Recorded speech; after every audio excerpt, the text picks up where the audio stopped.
Turma do Propósito, e aí, meu irmão, tudo bem? Espero que sim. Nós estamos aqui para mais um dia estudarmos a palavra. Uma semana de primeira, ela não começa na segunda, ela começa hoje. Hoje, domingo, primeiro dia da semana, um capítulo da Bíblia por dia, orar todos os dias e tentar mudar, são os objetivos do nosso grupo Propósito. Estamos aí, meu irmão, nessa semana também, iniciando uma jornada inesquecível, poucos minutos por semana, 10 minutos, você vai aprender sobre a jornada que Deus tem para você, o propósito de Deus para sua vida. Quem é você? Por que você está aqui? Para onde você vai? Qual é a sua missão? O que Deus espera de você?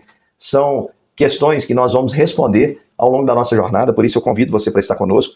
Clique no link abaixo, se inscreva e vamos juntos aprender e entender qual é a missão de Deus para a nossa vida. No capítulo 3, nós vamos ver em Esdras a restauração de Jerusalém, a restauração da adoração ao nosso Deus. E eu queria aplicar algumas coisas para você. Você lembra que o rei Ciro, despertado por Deus, ordenou que o povo de Deus voltasse para a sua terra. Por isso, meu irmão, toda vez que nós vamos pensar em restauração, tem que haver um retorno para algum lugar. Esse lugar não é mais geográfico como aquela época, porque o templo representava a presença de Deus. Nós sabemos que o Pai, a Bíblia diz, procura adoradores que o adorem em espírito e em verdade. Por isso, retornar, irmãos, para Deus, seria retornar, de fato, a um relacionamento sincero e verdadeiro com Ele. Quando nós vamos até Deus, falamos a verdade, confessamos os nossos pecados, as nossas falhas, reconhecemos os nossos erros e reconhecemos também que precisamos do Senhor. No versículo 1 vai mostrar esse retorno do povo, e eles retornam como um só homem, diz a palavra de Deus, prontos a reconstruir aquilo que era necessário. E o versículo 2 e 3 vai dizer que mesmo com medo, eles reconstroem um altar de adoração a Deus, mesmo com medo dos outros povos. Porque, meus irmãos, os outros povos não entendem a nossa fé, não entendem muitas vezes o que nós vamos, a razão da nossa adoração. Nós não podemos, irmãos, abrir mão dos nossos princípios. Não podemos ter vergonha, por exemplo, do que confessamos, do que acreditamos. Nós não podemos nos envergonhar do Evangelho. Porque o Evangelho é a história do amor de Deus por nós. E a história do amor de Deus que conta o sacrifício definitivo de Jesus por nós. Não há mais altar de sacrifício, nós apenas recebemos os benefícios desse sacrifício definitivo, que é o sacrifício de Jesus. Jesus pagou o preço pelos nossos pecados e agora não há mais condenação para os que estão em Cristo Jesus. A primeira coisa que eles fazem é restaurar o altar. Mais uma vez eu quero dizer para você que isso significa restaurar o altar, é restaurar a possibilidade real de um relacionamento genuíno com o Senhor, e isso tudo é por meio de Jesus Cristo.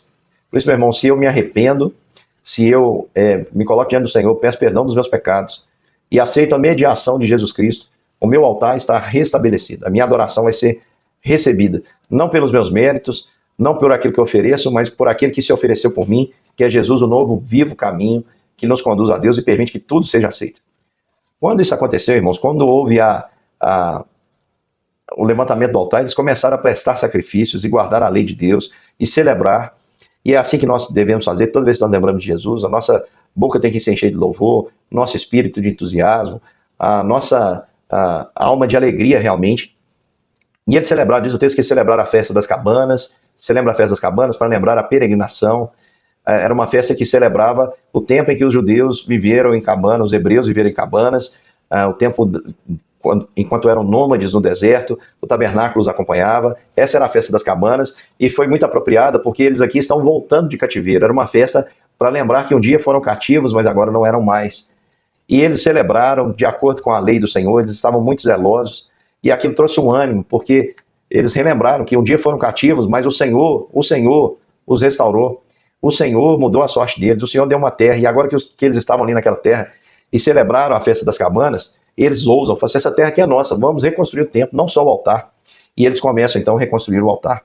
E diz o texto que Zorobabel, filho de Selatiel, e Jesua, eles vão lançar, algumas versões trazem Josué, né?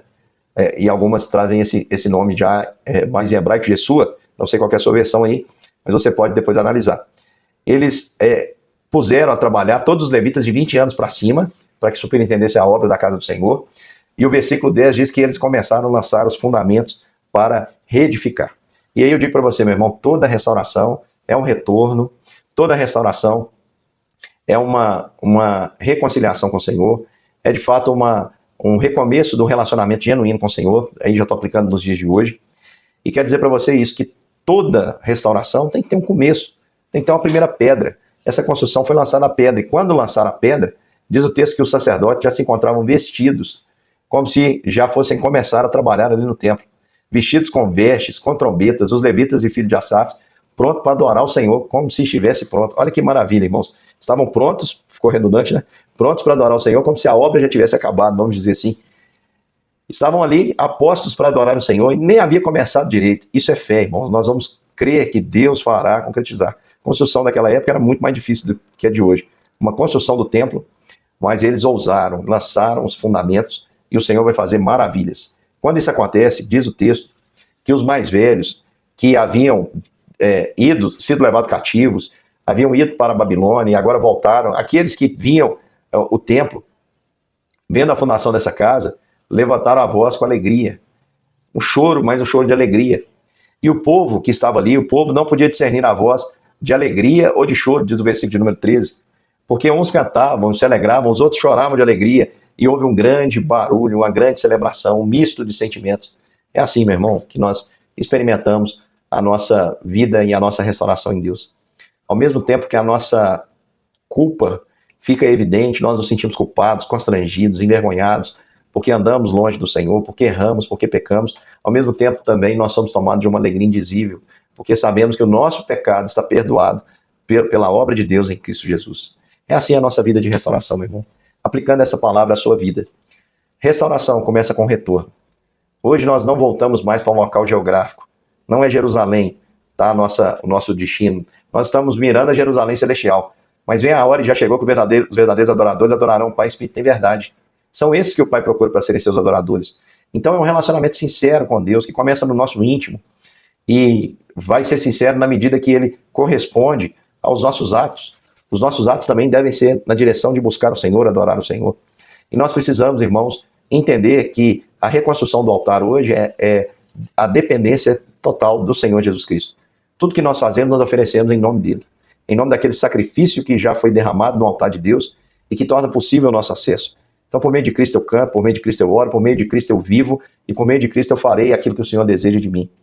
E à medida, irmãos, que eu vou entendendo isso e você também, nós somos tomados de um misto de sentimento, de alegria e ao mesmo tempo de choro, de constrangimento, de dor, porque sabemos que o nosso pecado ofende ao nosso Deus, mas alegria sabendo que Deus, na sua rica misericórdia, resolveu nos perdoar.